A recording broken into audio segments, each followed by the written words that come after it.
Hi, everybody. This is Kara with Senior and Disability Services, and I wanted to welcome you back to our day 2 of our skill building, maintenance, acquisition training for our PCS administrators and our trainers who will be training this at your agency after we start to implement the CFC, which is targeted for October 1. So it's exciting and different and new. I'm going to give maybe one more minute for folks to come into the space, and I'm sharing my webcam. So hi, everybody. Um, the light in here is kind of weird. It's nice and sunny. I don't know why I don't have light in front of me. It's all behind me, but that's okay. I'm here. I might adjust my camera a little bit, but we'll get started in just a sec. All right, so I'll be quiet here for just a second and give people a chance to join us in the space, and we'll start up. Sorry for my hands. I'm gonna mess with this a little bit so it's a little more centered.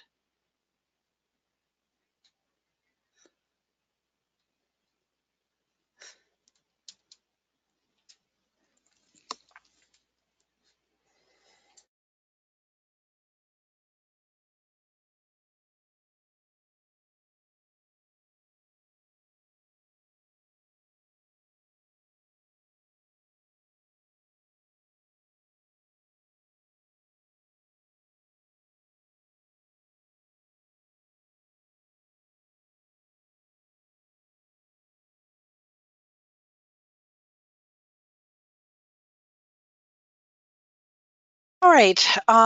So I did put a handout into the handout section.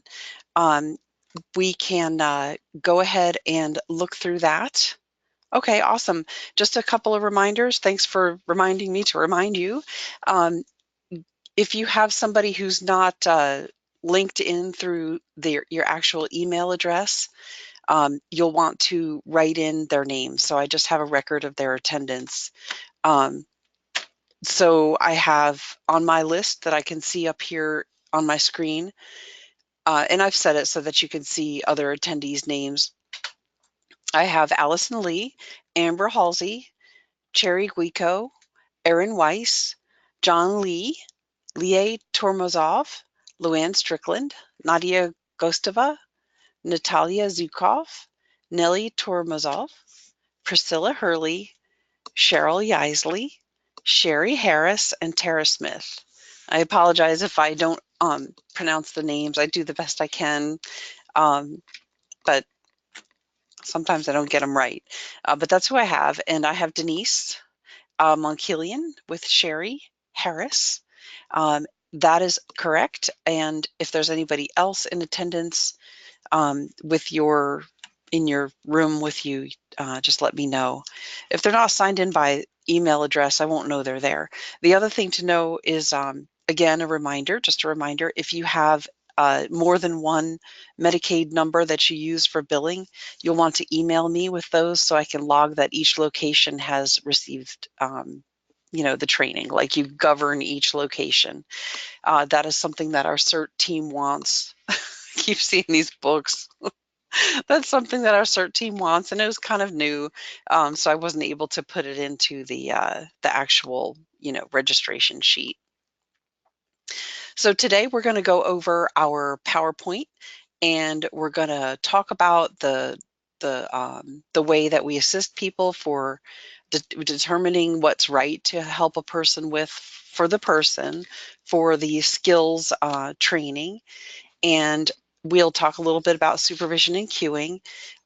What I'd like to do is offer you, I did put a copy in the handout section of the PowerPoint, but I would like to offer you more materials by email because it's really not possible to put a whole lot into that that little Dropbox that they have inside the webinar. It's just kind of a small, with the more files I try to put in there, it acts crazy. It won't let anything get in.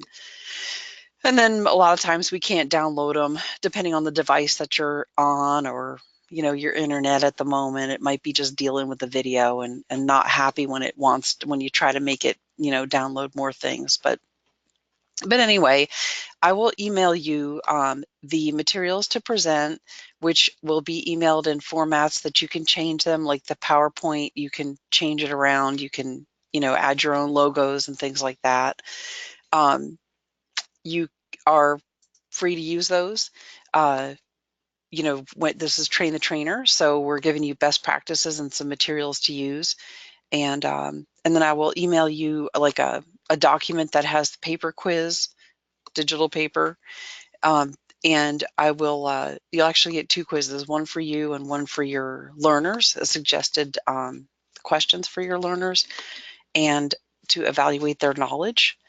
And just hopefully the concepts of creating as much interactivity as you can.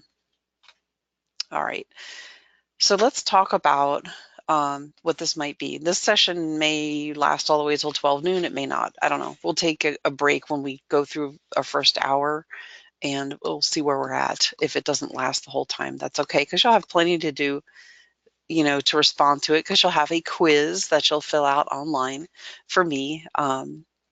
You know, at some point today, I'll email it out to you. All right, let me grab my slideshow and get it ready here. So hang on just one sec. Questions and comments, go ahead, go for it. You know how to work the controls. I'm happy to answer them, and we'll get started.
Sorry, can you hear me now?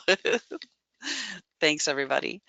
When we do our training, what I do here is I set the goals of the training to be actually the quiz questions. So it's kind of a hint. The hint here is that when you get your quiz, you're going to be doing these things. So when you are developing your training or adding to this one, you can think of different quiz questions that you would put up front as like a goal, like an objective for your training, and a, you know, what people must know. So this is for you. You'll be able to state services offered by CFC, state at least one required level of care to receive it, form a plan to train your staff, assess risks and assumptions when planning, and form a method of evaluation. And we'll put in, we'll send a suggested quiz for staff who are going to be, you know, taking your training. And of course, you can modify that. Okay. So first, we need to know what this is. What are we talking about here? For the skill building or development, as we've been calling it kind of informally, the definition is acquisition, maintenance, and enhancement. So acquisition would be something that is new to that person, a piece of a skill, or even an entire skill, which is something that they would like to learn, and they're not building upon where they're not building upon things they already know. So it's new to them. Maintenance is preserving their skill. I know how to do it. I'm being supported to keep that current level of independence. Maintenance, okay? Enhancement is to increase a skill, you'll enhance the skill because you are building upon what you already know to learn more independence in that skill. So what's important here is that it's really all about the person. If I'm going to acquire a skill, I have to be able to articulate on with the person and their representative what is new to them and what's important to them. I need to articulate what they can already do and understand what they can already do. And then if for enhancement, for maintenance, for enhancement, I need to understand what the person can already do, but what they want to grow upon. A lot of these conversations you'll have to hopefully have with care coordinators that are going to be putting these ideas into a plan. When you discuss it with the person, you'll want to ask where they see themselves. Will they acquire new skills, keep skills they have, or enhance the ones they already have? So you discuss options with that person. What skills do they want to work on? What are the risks associated with learning that skill? And just make sure that it's important to the person. The care coordinator will have a big part of this. Our care coordinators are more used to talking about skills and working on goals for a person in the context of habilitation, but these are not habilitation services, and it's not meant to be complicated or too difficult to even deliver or document. It's just meant to be really more so really all about the person and helping that person to hopefully reach their goal within that 3-month period. It's something that's interesting to them, that they want to gain competence. Options, what skills will they work on? A care coordinator will work with that person. All right, so there are 4 steps to skill development, basically. The first one is a risk assessment. It's a good idea to start with what kind of risks are there around that person learning to do the skill, keep their current level, or learn more competence of that skill. For example, if somebody wants to, and these are all focused on the activities of daily living or instrumental activities of daily living. Okay, so my example here is when we think about, in this case, the setting where they will be learning. So first thing to think about is, where will this skill development occur? And ADL and IADLs are done in different places. That some of them are just done at home or generally done at home. Others could be done in the community or are generally done in the community. Consider where they'll be learning. In this case, for an example, the bathroom, tub, and shower. The person wants to learn to be more independent, involving a skill there. They want to learn how to turn on their shower for themselves. They want to gain competence in that. So because the person has articulated that, I'm going to be asking about the risks. So what are the risks in the bathroom? Can they feel the water temperature? Can they tell if it's too hot or too cold? What other risks are there? Will they know when to turn it off? Do they have any physical barriers occurring in that area that we need to provide support for, or to think about in order to modify what we're teaching? Do they have any health conditions? And then what is this that staff need to support or know about, such as seizures or other kinds of health conditions that could make the person experience more risks in that place, in the bathroom, for this example? And what is the plan for safety to address these risks? So these questions are things that you can talk about with staff and the person, but you could talk about with staff and their the person's representative or somebody who knows that person, to just form a plan. So when you develop a risk assessment, you want to be thinking about where the teaching is happening, what are the risks in that particular environment, What are the health conditions, and or it could even be, because we do count cognition in our cat, what are behavioral or cognitive factors that pull into this, and what is a plan for safety to address each one. So when you can answer those questions, you'll be closer to finishing a risk assessment. So here's where you get to participate. I would like you to do a little exercise here, a basic risk assessment. Let's give it a try. Your individual wants to learn to do laundry at home more independently. And given that information, what are the inherent risks to that person? And I know that I haven't fully described a person and their story and their needs, and you don't have their cat and things like that. I get that.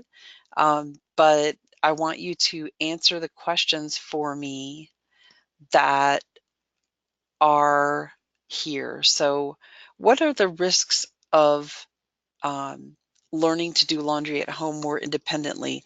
Maybe for somebody you know. Okay, think of somebody you know who somebody you serve, or a family member, or somebody you know through your practice. What are the risks in the environment in the home? What risks are related to equipment needed? And if you don't know somebody, just think it through and write like one sentence that's an answer to each question. What are what risks are in that kind of environment? What risks are related to the equipment? What what is it about physically maneuvering into or out of the space? Do they have health conditions that staff would need to know about? And what's the plan for safety? Is there a way to change the environment? So just think about those things and give me one sentence that would be a short answer to the question.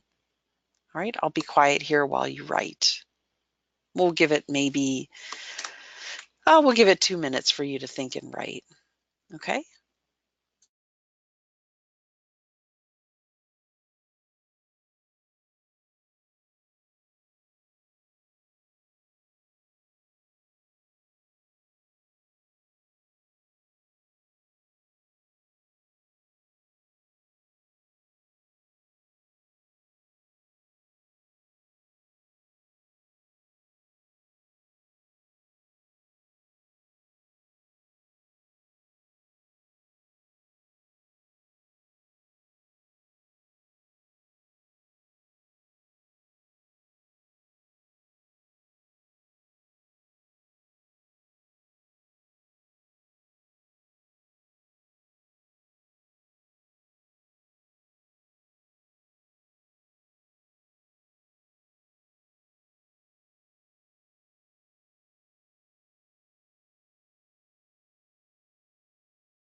Just if you missed the discussion here, it's nothing hard. I just would like you to take a look at the questions that are on the screen and um, give us a one-liner answer to each one. Think about a person you know, or you could think of a few people and just kind of summarize in your mind about people you know. What if a person wanted to learn more about doing laundry at home? And I know that you don't have a specific, plan for an individual person, and I haven't given you an example person, but um, just to model for you the adult learning thing, you could certainly ask you could ask your staff, you could put them through the same training, and you could have your staff think of a specific person and create a basic risk assessment by answering the questions. And this one is it's giving you the clue if they want to learn laundry.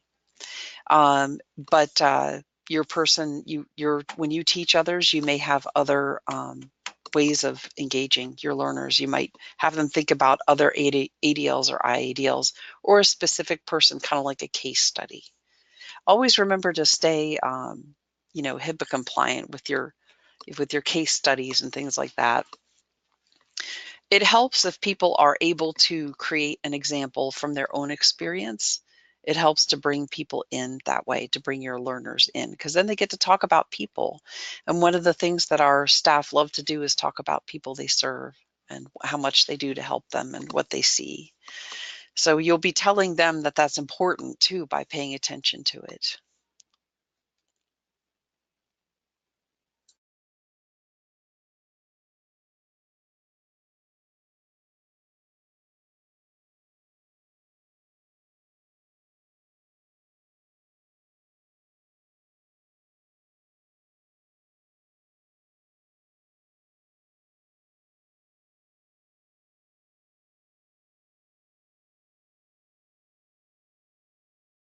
Okay, we'll do one more minute for thinking and writing. One more minute.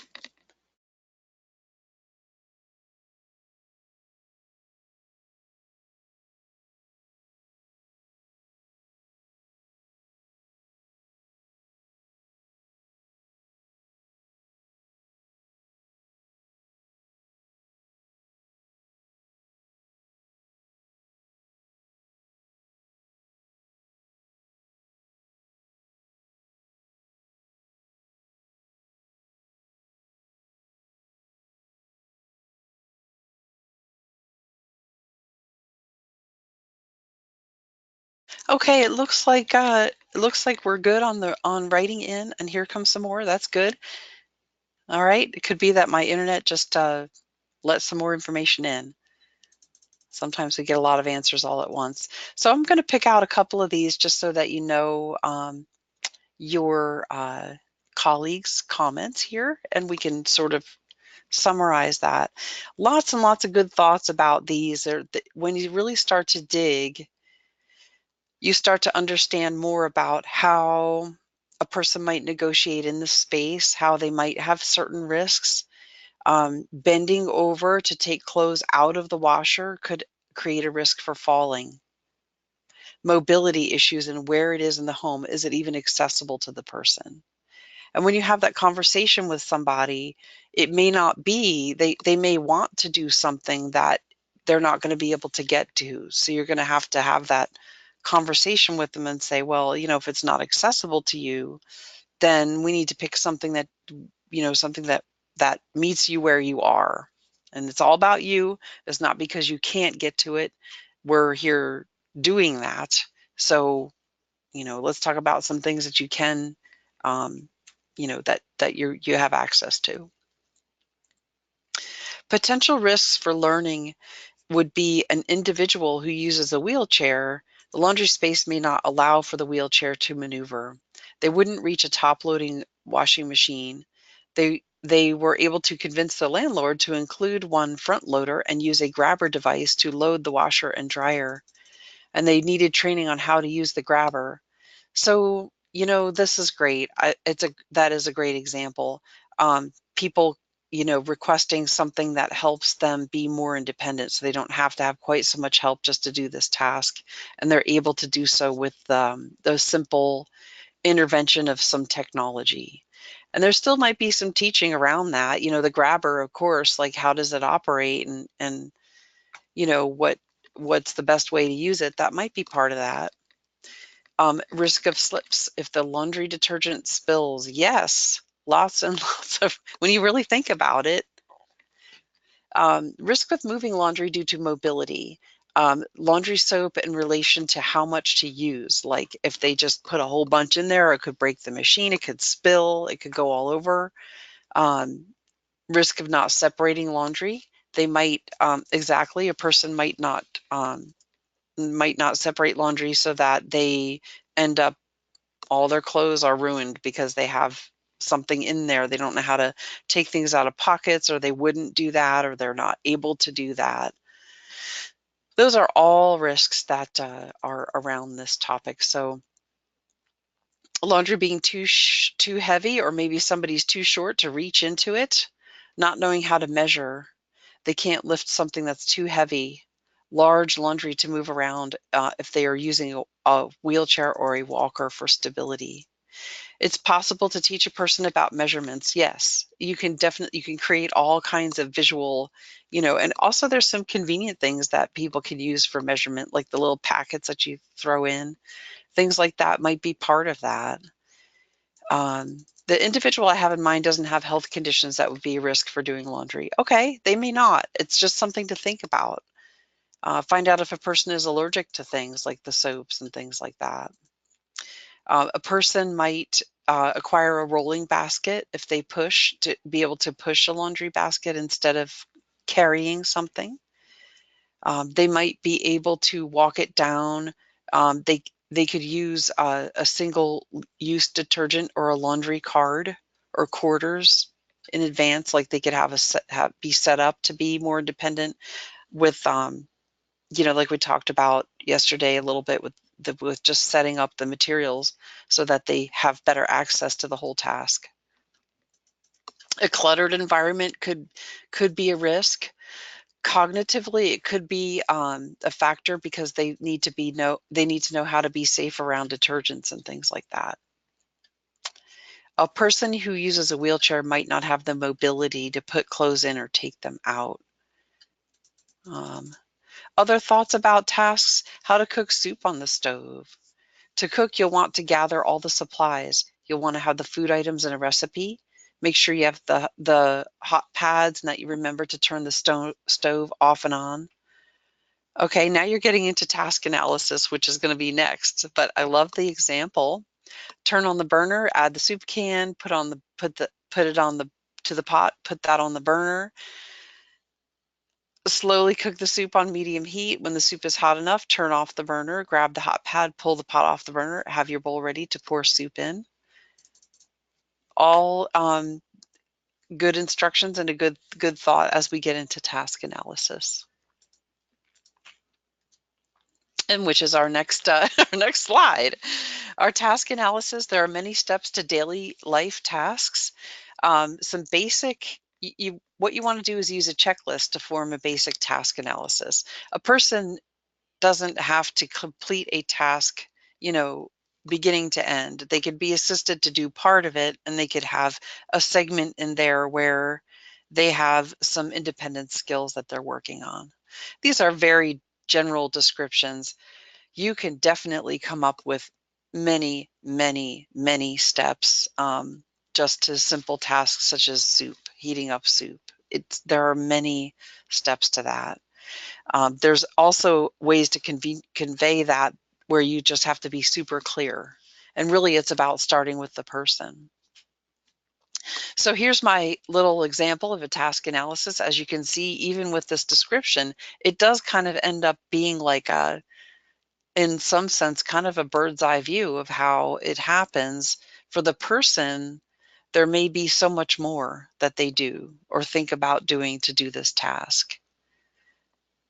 Okay, so here's my task analysis for taking a shower or bath. Bring your towel, clean underwear, clean clothes, or robe in the bathroom. Make sure you have supplies. Turn on the cold water first, then turn on the hot. Do not get in until it feels right. Always be careful that the water is not too hot. So knowing this description, which is my concept, and I think many people would probably say, oh, okay, if I was going to take a bath, I don't know if this is what you do. But to you, what's missing? Could you identify for me and write in at least 3 missing pieces of information in this little task analysis? What are 3 things that are missing? Oh, hang on. Sorry. Can you see it now? Sorry. Okay. Task analysis. Go ahead and read it and just think of 3 basic things that are missing. How could I be more specific with this?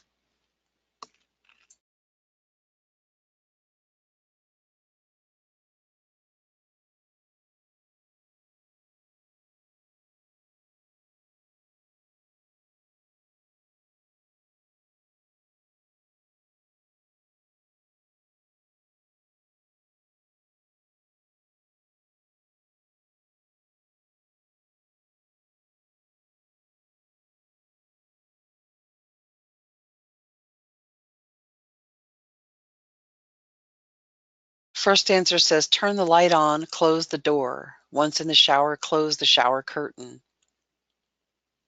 So that makes you understand, makes me understand, and I hope all of us understand that you can take it way, way, way back to the first few steps for some people, depending on, we can't ever really assume what people know. It could be that through performance, the person's performance, we know they know these things, but you have to have somebody who knows the person, and the person themselves can report it. They may or may not always report accurately too, with somebody who knows them. See, now that's how your person is your team member there. No description on temperature besides feels right. Exactly. Can they feel it? What's their sense? There's no description on how to wash the hair and body. Nope, it's missing. Make sure you use grab bars, stable handhold, put a towel on the floor or a floor mat so you don't slip when you get out. Remove clothing, bath stopper, or how to get the shower, like how to get it flowing. You pull or push all those knobs. I don't know about you, but I have a lot of anxiety when I try to use the showers that are in a hotel because they're always different from what I know.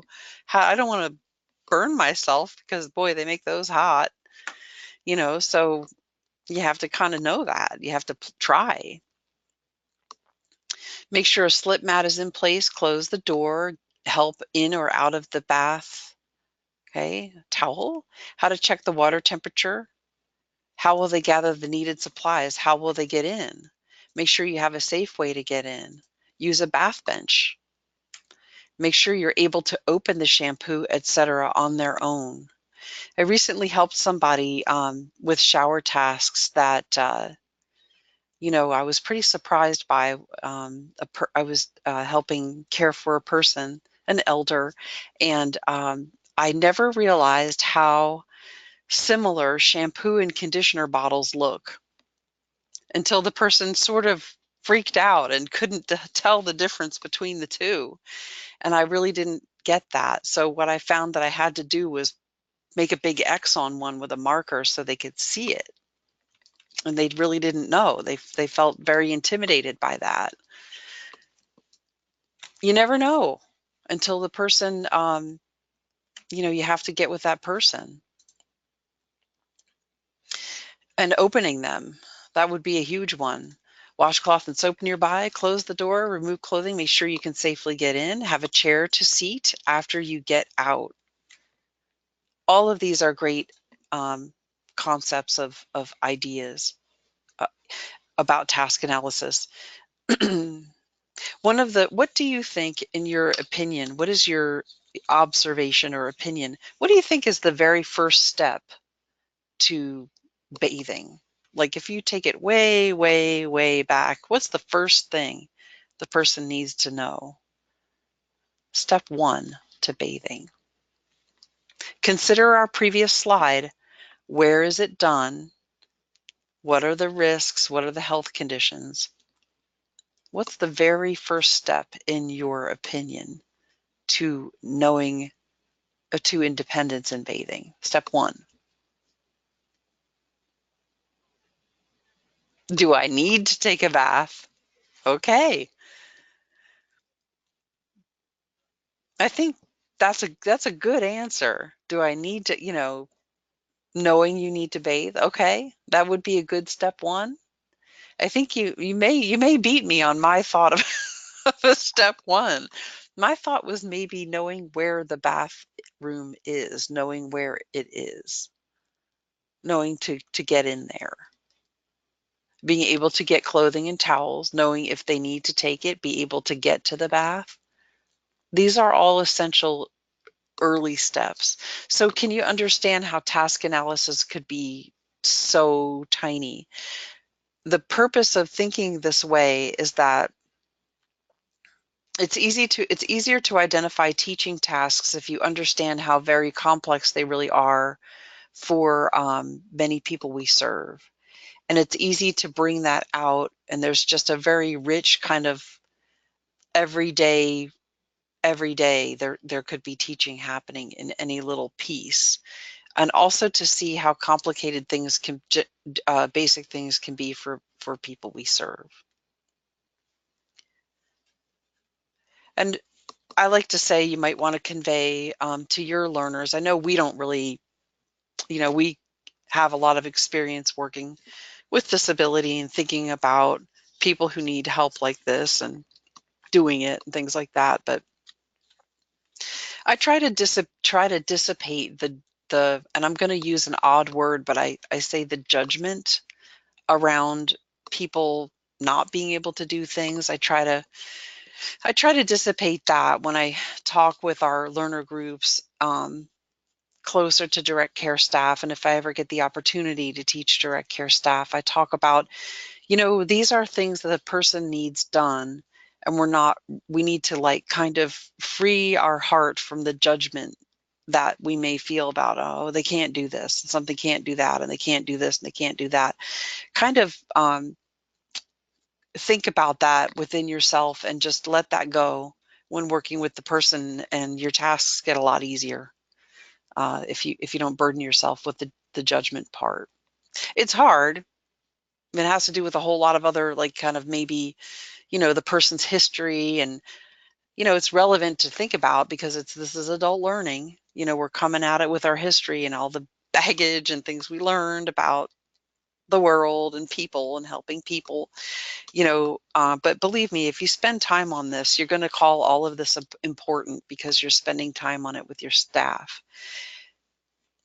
And they will respect that, and then they'll be able to do better service for the person because just, they can think it through, and they know from you that it's very important. And so here's another one.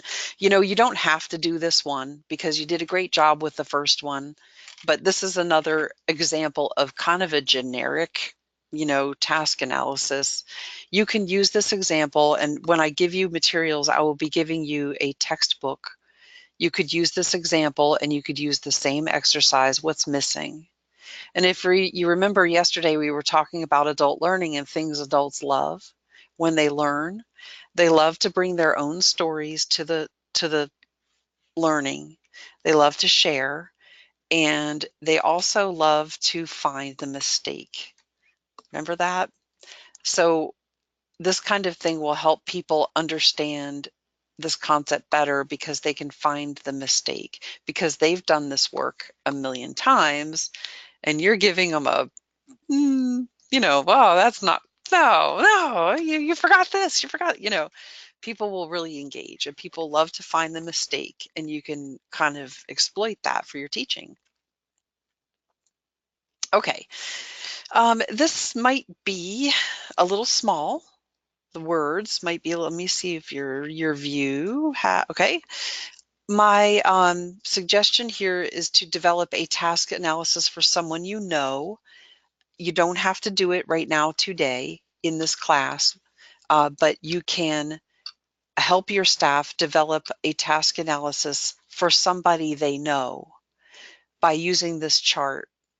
So your example here is and I will give this to you in like a clean format so you can play with it and mess around with it. I know it's a funky kind of decorative, table here, but you can have a few different goals, and these are not HAB goals. Don't get confused. It just means this is the outcome the person wants. I should probably put outcome instead.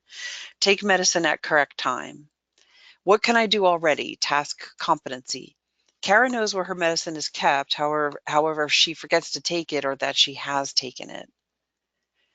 You can have an environmental strategy based on your risk assessment of the environment.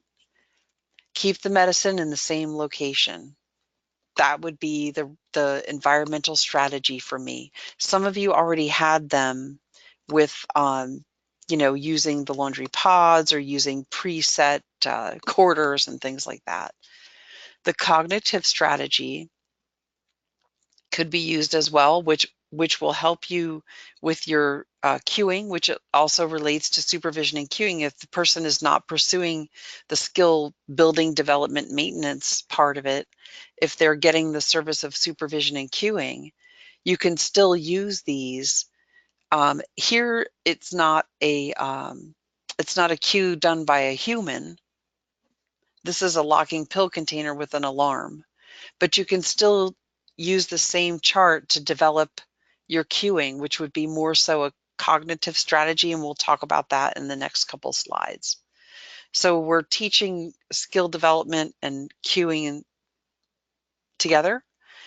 Just know that the supervision part is what it means that there's a staff supervising a person doing a task, observing them within the room in proximity to that person and giving them reminders. And we'll talk about the reminders and cueing and the prompting and things like that. And it's part of their cognitive strategy because that is how they get into the supervision and cueing service, that they get allocated that because they have an assessment which shows their cognition. Steps that the person can practice. Here I just put respond to the alarm, take the medicine, make a mark on a day planner when the medicine is taken. An idea, just one of many. But if you can use this table, task competency, what I already know, what's the environmental strategy, what, if any, is the cognitive strategy, and what steps they can practice. Okay. So we're kind of moving into teaching methodologies. Here are some concepts of teaching that will really help inform the actions that staff take or do not take when a person is getting this service. The opportunity to practice is something that might be newer to our staff who are used to delivering personal care services. I've gotten a lot of questions about these things because we're used to doing services because the person needs them. And in fact, we will still be doing them because it needs to be done as found in an assessment. But opening up the door to the opportunity to practice is where the skill part comes in. If this is the service they're getting, the skill building part. Explain to staff that if a person doesn't complete the task on the first try, they can try again and practice. Retrying might actually help. When people are completing partial tasks, then they get a chance to try that middle step. Doing a task over in its entirety to retry is always not going to work. For example, cooking 2 meals or cooking again, make another sandwich, because it wouldn't work. If that's what's happening, then you probably have to, or the thought is happening, or you're discussing with staff. And so, well, what am I supposed to do? Have them start over? And that means you need to take it back a step and start looking at the little pieces that make the task be complete. And those are where the teaching will come in. It's probably pretty evident to us that staff may be tempted to do a task for the person because it's hard. The person may have difficulty. They might be just uncomfortable. They may say, I can't do that. They struggle so hard. I hate to see it. It hurts my heart. I'm here to help. I don't understand what I'm doing. I don't know. I mean, this is new. I certainly have heard these things working with staff over the years. My best answer here is to explain that this is skill development time. The person has requested it. They want it. They want the chance to try. They want the chance to fail and to learn, because remember yesterday, we said that adult learning, which even extends to your person that you're serving. Just because I have a disability doesn't mean I'm not an adult learner. Oh no. It means that I am an adult learner. If I'm an adult, if you're teaching a kid, then okay, they're a kid learner, but they're going to have the chance to make a mistake so that they can learn. In your risk assessment, you would have made a plan for safety for things that are risks to health and safety.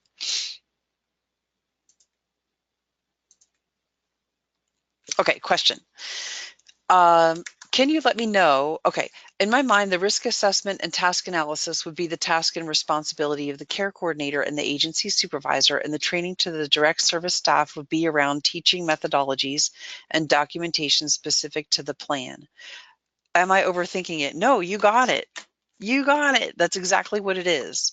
My training here is to what to expect. You'll have your partnership with the care coordinator. They're going to help identify these things with you, and the staff is going to deliver them and document them. And it's the actual, you know, teaching part, you would document that in the plan, and the staff will document that in their service note. You're not overthinking it at all. You got it.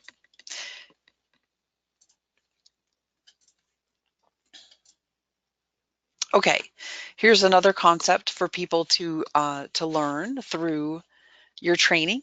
When a person practices skills for ADLs and IEDLs, the concept I would suggest to use the concept of error-free learning.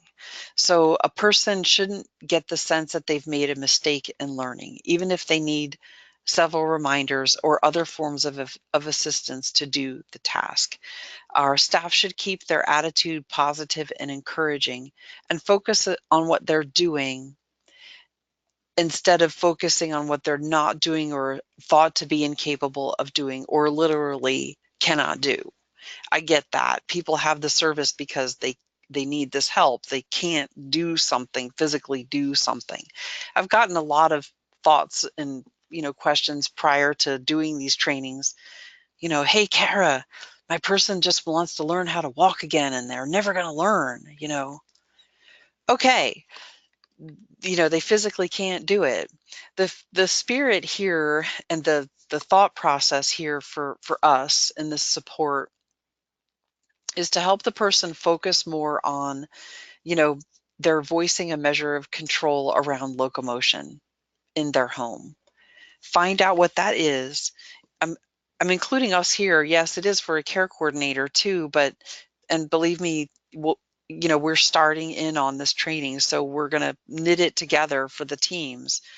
Um, but the person who's getting the service is number one to get this knowledge from. And then people who know that person well and the individuals who will be doing the work with that person. We need to bring them into this team and um, help them understand what's expected. And so when I talk about error-free learning, we don't really want to get into the situation where, like I'm Kara living in my house and here I am, I have PCS, I have CFC, and somebody comes into my house and tells me everything I'm doing is wrong. That's not going to work out very well. People aren't really going to learn that way. And it's going to just cause this, I'm not assuming that that would happen, but I just wanted to include it in our training because I want people to think about error-free learning. There really aren't mistakes. It's just a chance to try again. And if a person truly cannot complete something that day because I know people have good days and bad days and they can't do things, that's okay. It's not It goes back to the judgment part. When we talk about teaching at all, which is why this topic is so interesting and kind of, to me, important, when we talk about teaching somebody, we define the person learning as someone who doesn't know something. And so that creates a relationship right there where it's like one up, one down. I know and you don't. So when we're working with people who experience disabilities, we want to stay, away from error-filled days and go for error-free learning, to focus on what they're doing rather than what they don't do. So we don't use mistakes to teach. People give a chance to try something and try again. We don't focus on the mistake. We focus it as an opportunity. We don't define it as such.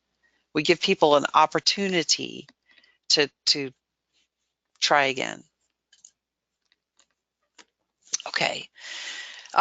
You may be familiar with different learning styles or different ways people have processed what they already know with new or regained skills. We know about visual learning, auditory learning, people who do well with both, people who get information from their environment in other sensory ways, okay? A visual cue may be something that a person could use, like a sign or a sticky note. There might be sound reminders. There might be spoken cues. There might be physical prompts, things like that. So these are all, I'm not going to present, visual learners, but I think people pretty much get that concept. Of course you'll have sound cues or physical cues, if your sight isn't your main way to perceive, okay? But another teaching methodology, step one is getting the person's attention. One of the most overlooked strategies for teaching skills is to get the person's attention. And it doesn't mean that, I need to be super confrontational and say, hey, that would probably be somewhat, would close that person off and they wouldn't be ready to learn. But there are ways that you can tell if you have the person's attention, and if you talk to people around that person who know that person well and the person, how do I best get your attention when I need, when we're going to do this, how do I know that you can understand and that we're connected here? Sometimes people get distracted and get stressed out when they're trying to complete a task. It might be something you notice and maybe not. Staff might not notice. Ask people how they best can connect with others or interact with others. Some people do need eye contact. Other people may be able to notice you better and receive cues or receive instruction when they're on the side, because they're the front part of their vision or parts of their sensory knowledge, and they're where they are in a room, they may be able to get information better other than, hey, look at me, right in front of the person. Ask somebody to describe how we get people's attention, a person's attention. Patience would be step two. I know it sounds kind of obvious, but having the person's attention and patience going hand in hand. Many times people will over prompt and over teach and give many cues or many physical prompts or partial physical assistance. When it comes to teaching, you really do need time for it to go in. When you have a person's attention, slow down and let the information go in, because not everybody processes like everyone else. It may be that you are going to have to go slow to go fast. Patience, listening, and make sure the person has time to practice. I realize that it's a time-limited service. I get that, but in the plan, it should become evident what you're actually using the time for. I'm not saying that, once you hone it down to what we're going to accomplish and create that success with something that is for that 3-month, 3% limit, make it specific so that the person can actually advance, and we're not, just because it's there, throwing all kinds of new things and saying things over and over. Some people might actually shut down with those kinds of strategies. We live in a kind of a different world, and people have nowadays, a lot of people get connected to the internet, and things are super fast for some people. Our staff might have a super fast style. It may be something that you would need to talk with your staff about, how you are allowing the person time for information to go in. Use age-appropriate methods and communications when teaching. We don't want to, we want to avoid, using non-person-centered language, and using terminology that we would relate to kids for adults, like calling somebody honey, baby, or some, if they're not our family member, auntie or grandma or whatever. Just ask the person, of course, this would be outside of this, but how you relate to the person, you're going to have that relationship already because they're going to be your customer, going to be talking about those things. Our teaching strategy, our teaching methodologies are coming up here. The strategies themselves are listed as reinforcement, modeling, physical setups, backward chaining, forward chaining, total task chaining, verbal prompting, physical prompting, reminders, and fading supports away. Okay, so the next part of our presentation has to do with these strategies and how they might assist in the skill development, maintenance, acquisition part for that specific service. I think that at this point it's 10:27, so we've been here for about an hour, and I would like to offer us a break before I jump in, because then we'll just be able to look at all that stuff as a unit, if you will, in our training.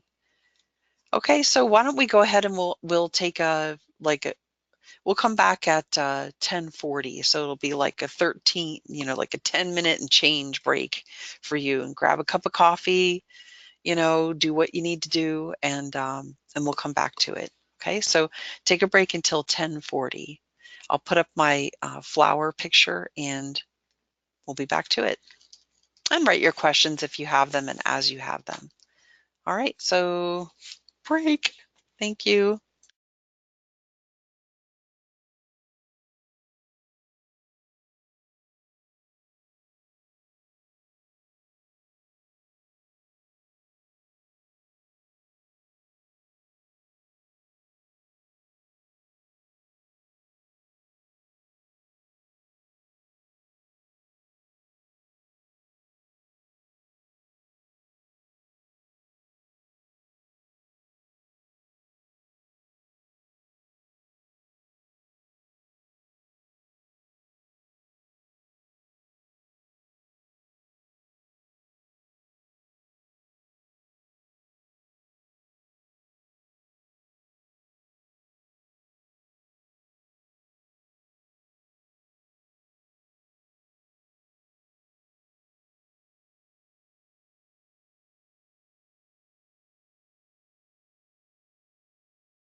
Okay, thanks everybody for taking a break, and now we'll continue with our training.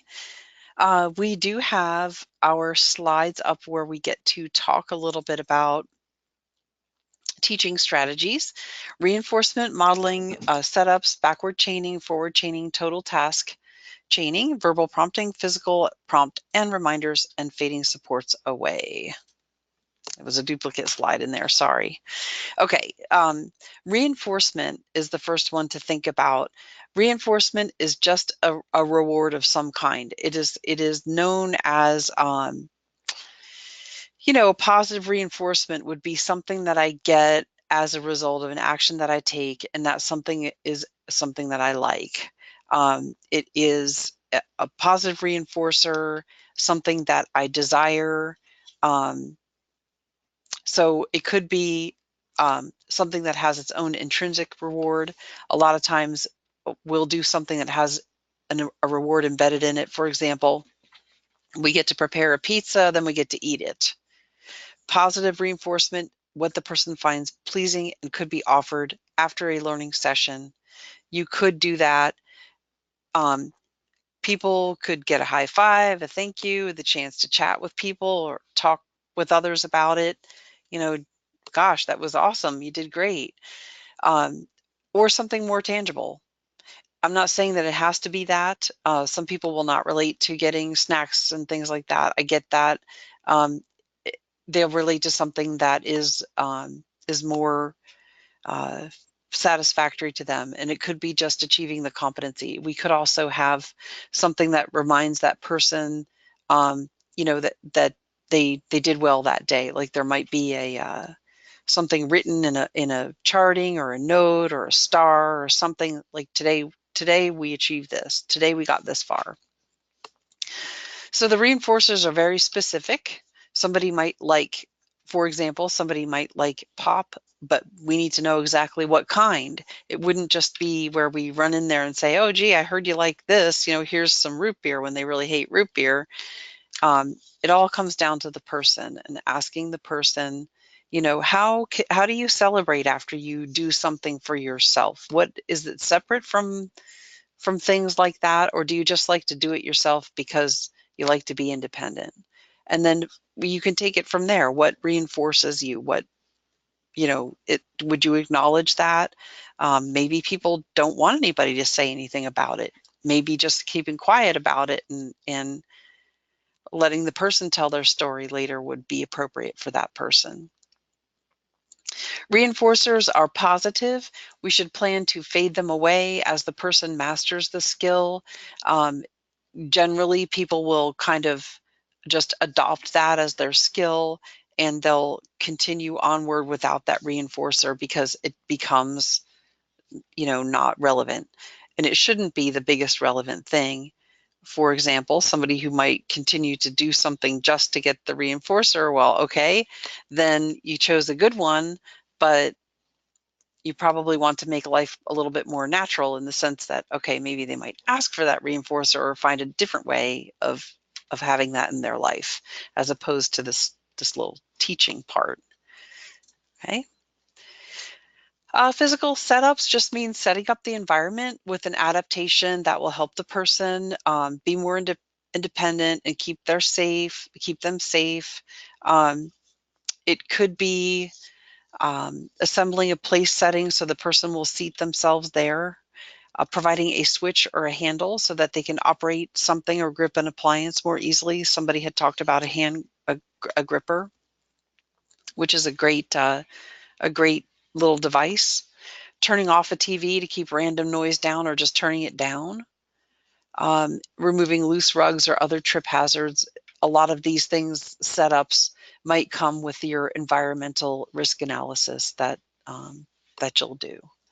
But it is actually a teaching methodology where people learn has the capacity to completely ruin the learning if they can't perceive it, or if they're in danger for whatever reason with the trip hazards and things like that. Modeling could be showing a person how to do the task while you do it. Okay, showing a person, talking about it, okay, that might be a part of a teaching methodology. Chaining is teaching skills when the person can make an association between a few steps. So by making an association between a few steps, that's like I have a sense of what comes next or what came before. And your relatively complex task, it doesn't have to be, something that goes back to, a certain number of steps, but something that has a few steps to it that need to full completion. Chaining can help a person put together their association between steps a little bit better. You would determine the steps within your task analysis. But for chaining, you might start at the end of a task and prompt a person or assist a person to perform the last step and then receive that reinforcement of being done. For example, they might flip a pancake over, then eat a pancake. And then you could assist or prompt the person to do the next to last part. And then you would work from the finished task back. Sometimes it won't work for some tasks. I mean, it works for many, but it might not be possible depending on what's at hand to continue to go backwards. Like, for example, it might not be possible to finish laundry like that because how could you go backwards? But it might be with some of the very ending parts of that, depending on where they're starting, depending on where they're starting at the ending, if you will. Forward chaining is starting at the beginning of a task and helping the person to start the first step. And that would be their and I'd say prompts, but that can take different formats as well. We'll talk about that in a little bit, but you could assist a person to start at the beginning, and then that's what they do, and then they'll go on to the next step in the task analysis, and they'll begin to have an association between those two steps. So it can help when they respond more independently to a physical setup or a visual or auditory cue, and they can perform some of the first few steps of the task. They might need more assistance in the middle to the last steps to complete. So you might talk about what that skill building will be in those areas of that task. And then total task chaining would be beginning to end all the way through each time the teaching is done. So if I'm going to load a dishwasher, or if I'm going to prepare a small snack using the microwave, we can teach that beginning to end each time all the way through so that people get a sense of what comes next, Assisting would be when you provide physical help to complete it. For example, hand over hand, you move the person's hand as you place yours over theirs. It could be a physical prompt that you might touch a person to remind them to start. It might be partially moving a person's limbs in order to get closer to the next step, a physical assist. The context of skill building, it's offered after the other supports that help the person perform more of the task for themselves. And that might be something that would be helpful when you're working with a plan for a particular person to learn skill building.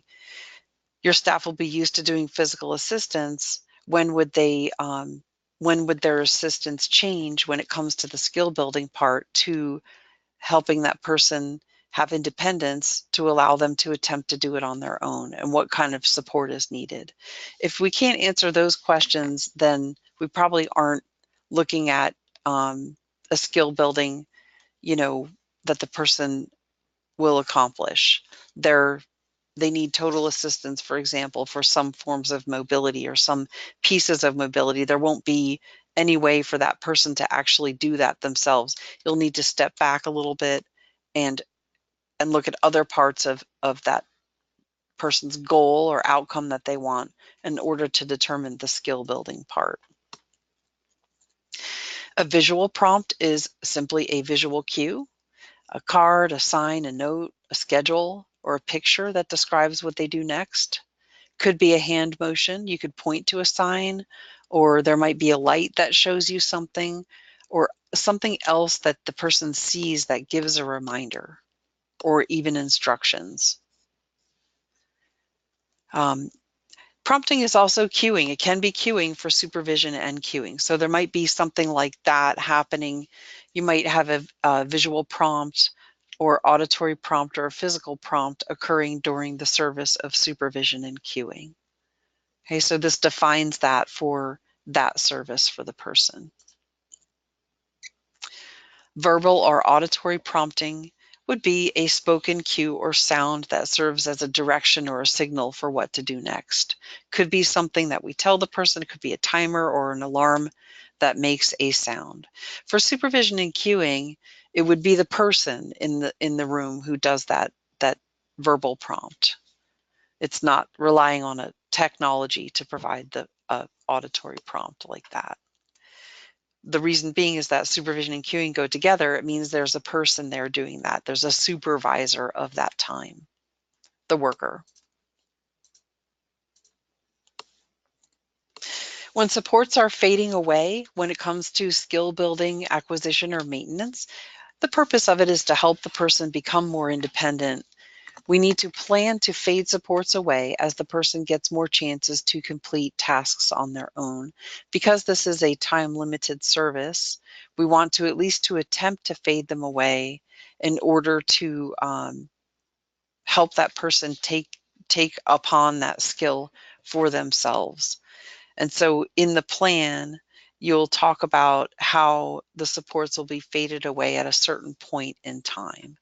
And it may be that the person partially moved forward in their independence. They may completely move forward in their independence. Either one is not, there isn't, I guess the best judge of that is the person themselves. It's meant to help the person achieve what they identify.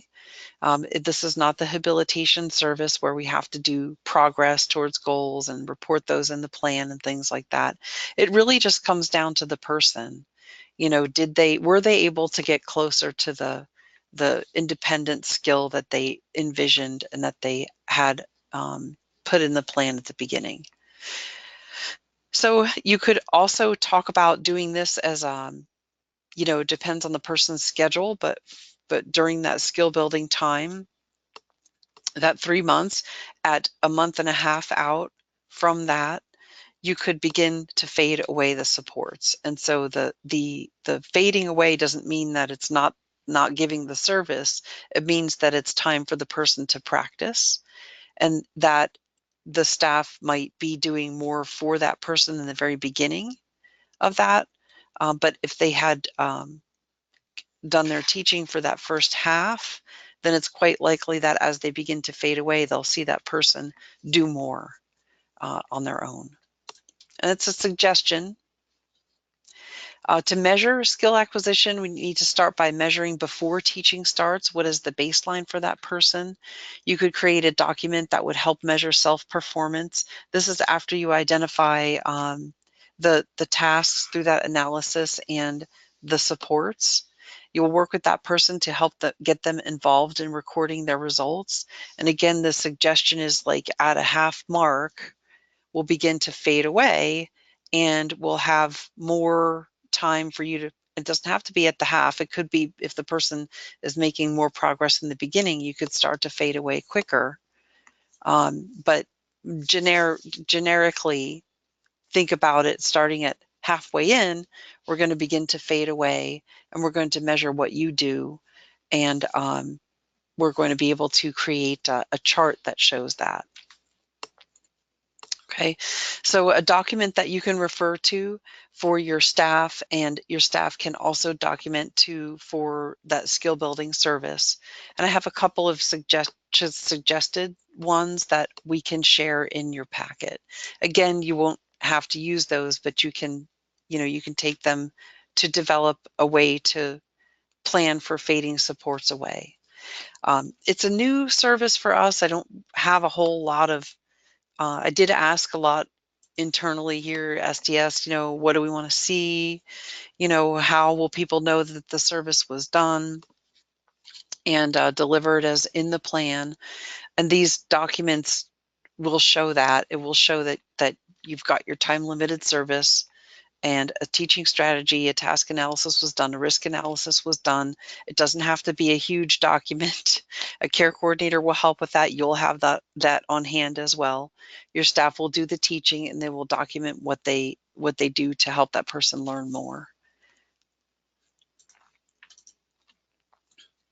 For common pitfalls in skill development training, you would need to know um, about how staff might resist this type of training or understanding of skill development. It might feel just easier to do the task for the person. I'm going to save time or save frustration. They get frustrated because they can't do it. I don't like to see them do that. Help the staff understand that they are teaching skills, that it is a special time set aside for that, and that is okay for it to be hard for the person to do in the beginning. But yet they have identified this as important to them.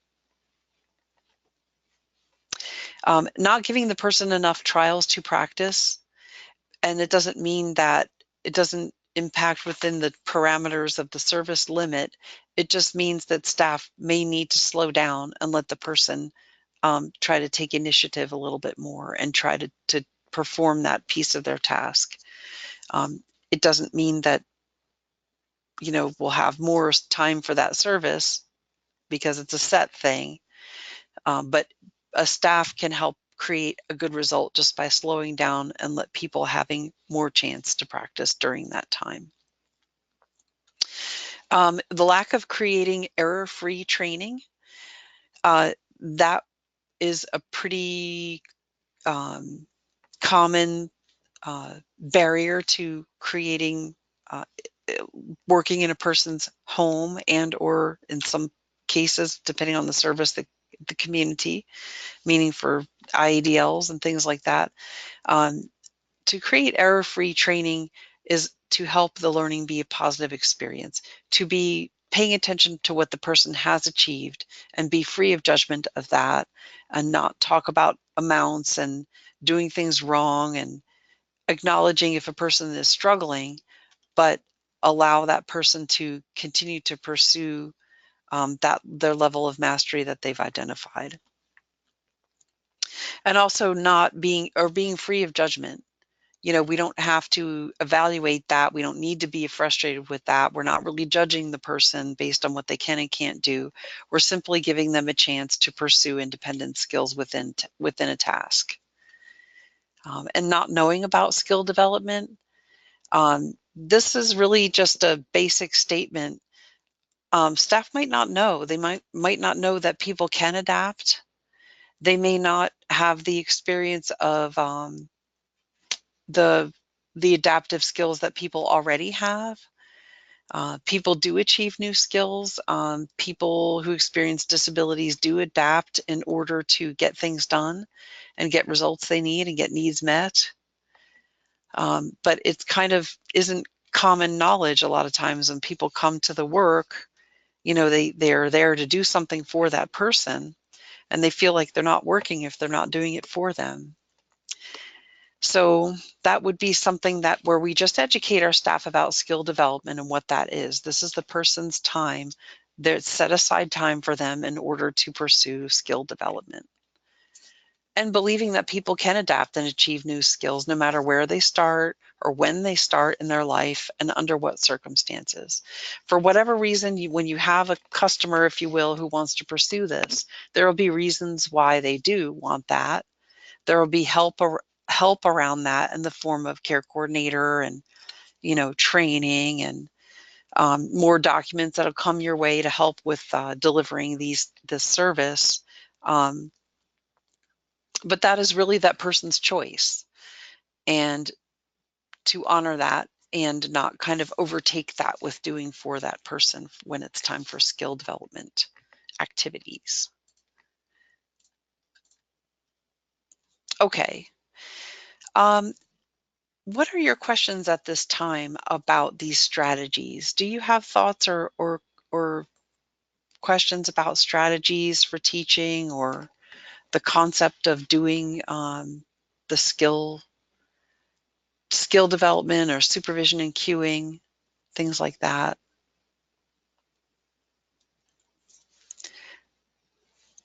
What are your thoughts right now?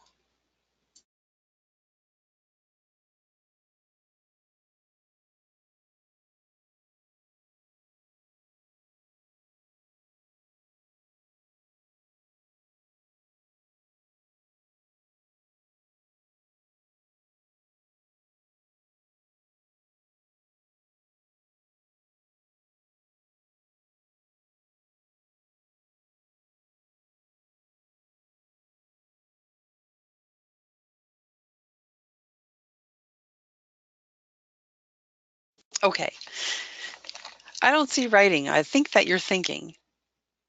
So I'm going to go to my last slide today, and I would like to remind us all that the goal of this training was to teach our administrators in training about skill building training, supervision and cueing, and helping a client learn more about managing their own staff. Between yesterday and today, we tried to accomplish this with our presentations and our engagement and our materials. I know that I need to send you materials.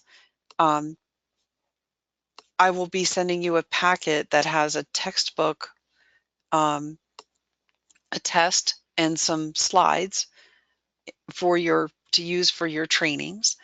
Um, then I will also send you a link to a quiz for you. Okay. And your quiz will be something to do with what you see on the screen. Remember the goals of the training for you, the trainer. Okay. When you develop training for your staff, you'll want to state the goals up front. And then when it comes time for quizzing, you'll want to have them stated again at the end. And you can give your staff a final evaluation of their learning. You do not have to give a quiz. I've had a lot of good luck with staff that kind of have a quiz anxiety because of their early learning experiences by allowing them to demonstrate what they know with a story, a narrative. I just give them, and I'll have this ready for you, alternatives to traditional quizzing, narrative-based demonstration of your learning. If a person were to write or tell a story, you would have to give it a rubric, which just means your story has to contain these 4 things. It has to contain one strategy for teaching. It has to contain, this type of thing. So I'll send you materials that have this in it. It will be in our big, it's not huge. It's just a small book, textbook. Okay. Okay, questions. I'm so happy that you think this will help. I really hope that it will. Um, I don't mind if the other services that do teaching and training, feel that this is helpful as well. It's not for that because it's, for us, but if people enjoy it and feel that it's relevant, it's there. And it says, will SDS be reviewing individual agency training curriculums as part of their certification? My best answer to that is no. They're not going to do this as the agency has to come to this training. And then they develop their training plan and then they'll train their staff. My best answer is that your training curriculum will exist on file at your agency. Your training outcomes, like your staff's certificates of completion or however you keep a record of their final that they passed, those things will be kept at the agency. If an agency underwent an audit process or a sanction process,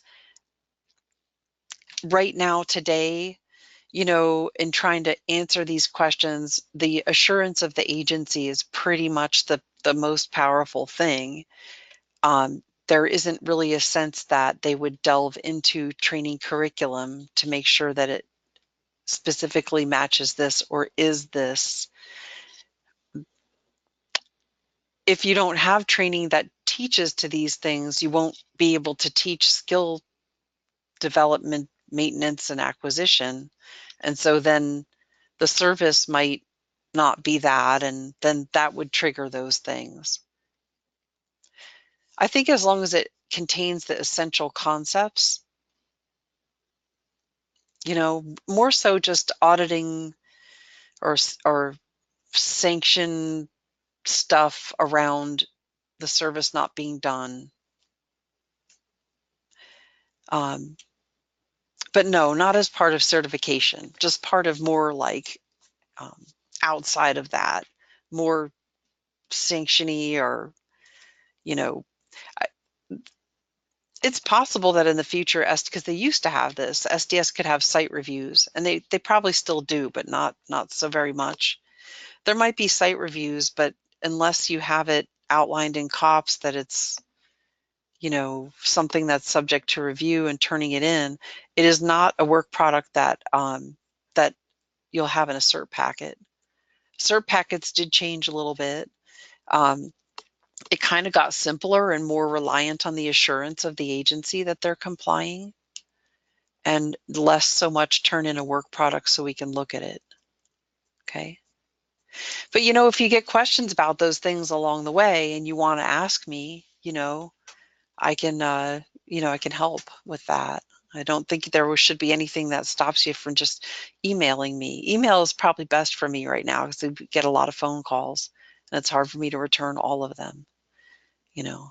So yeah, it's more so moving towards the agency's assurance that you're complying, and the outcomes, the evidence that people see in an audit and a sanction and those processes are more so around, was the service done, verifying that staff followed what was in the plan and they documented what was in the plan.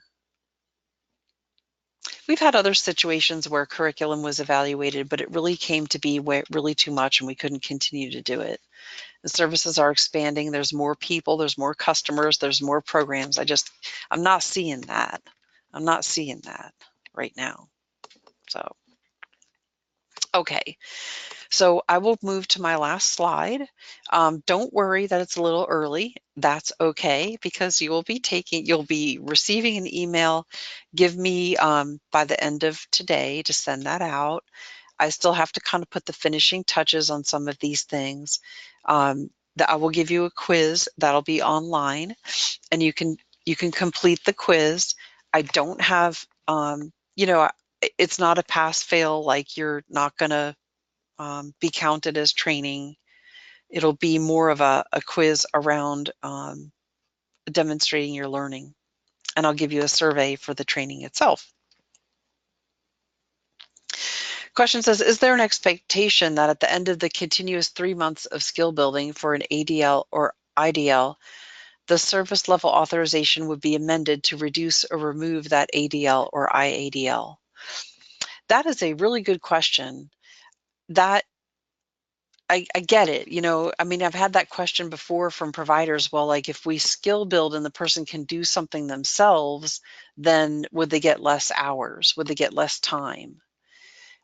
I don't have that answer as truly thought of as an expectation. I don't have that right now. I'm not sure that that impacts it. It's just a service under CFC that a person can request. It's driven by that person.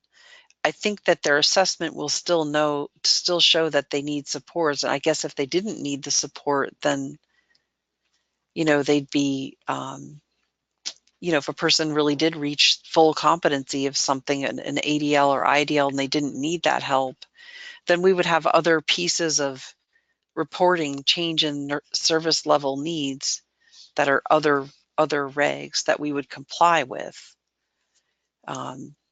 That's the only kind of way I can think through exception right now. I'm sorry, expectation around that would be things we already know. Like if a person is already able to do something, we would something has changed and they're all of a sudden able to complete an ADL.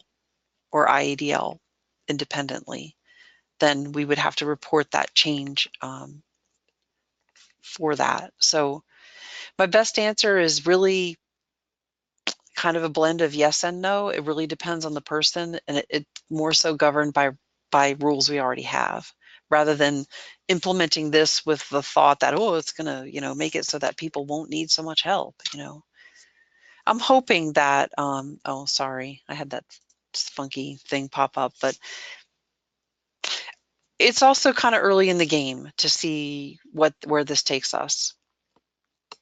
We have to do it. It's part of implementing CFC. It's just kind of early in the game, but I'm not seeing that as a essential core kind of assumption. I think it would be great if people really got more independent like they wanted to be. And I think that's kind of where it comes from, but I know I get that too. No, it's not automatically adjusted at the end of that period. I have no sense that was planned or thought to be. Just what is already there about performance and self-performance and reporting changes. Great questions, though. I appreciate that. Thank you.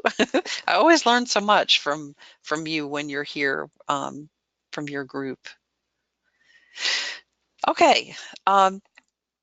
Final questions here. It's about 11:15. You'll be putting in probably an equivalent of another 45 minutes after you get the quiz. It won't take that long. Believe me, it's not that kind of a quiz. It's going to allow you to celebrate your learning. Around here, we don't call them quizzes, and people get nervous about that. We call them celebrating your learning. You can steal that if you want. And I just need a little bit of time to make these materials be a little bit more what I'm envisioning now that I know more about what your needs are. Okay. Okay. Well, thanks again, everybody. We can go ahead and close our session. You can always email me with questions. If you are like me, you might have questions after the session. Sometimes it takes 24 hours for me to even think about something that I meant to ask. You can always email me with questions, and I'll be happy to research them and provide you with an answer. Give me time. We get lots and lots of emails too, especially if I need other people to answer me. I will usually say to research it. I'll usually say I'm checking on it for you, and I'll have to be grabbing other staff and getting their thoughts on things. But I greatly appreciate you being part of our first supervision, queuing, and skill building audience, if you will, a participating audience. And we'll offer this training again. You don't have to come back to it, as I understand it. It was one of my questions. Do you have to come back for certification? No, not at this time. I don't have anything in the regs or the COPS, the new ones, that say you have to come back to this particular training. You're welcome to come back. It's for a PCS admin or somebody that you identify who's your trainer. There's nothing in the COPS that says it has to be the admin again or after the first time. It could be your responsible person who is your trainer. And I want to thank you for being patient with us too, as we had to cancel this training and reschedule it a couple times just because of the whole shift towards it and regs that weren't ready and things like that, and research time. Essential questions that had to be answered here at SDS before I could represent the topic to you. And I'm sure that it will change over time too and get a little bit more details added to it in that sense. More materials maybe. There might be updates and things that we can send out to you, like new texts and things like that, as we go forth in it. But okay, we'll close our session. Go ahead and click out when you're ready, and I'll click out after most of you are gone, in case you get stuck in the webinar. Sometimes that happens. It won't close for you until I close it, but I don't want to just turn it off on you. Look for my email. Email me to let me know, if you did not already, that you have more than one Medicaid billing number and tell me those numbers. If you've already emailed me that, good for you. I will be putting your name on a list of individuals who have completed this training, and you'll get your confirmation of completion by email as well.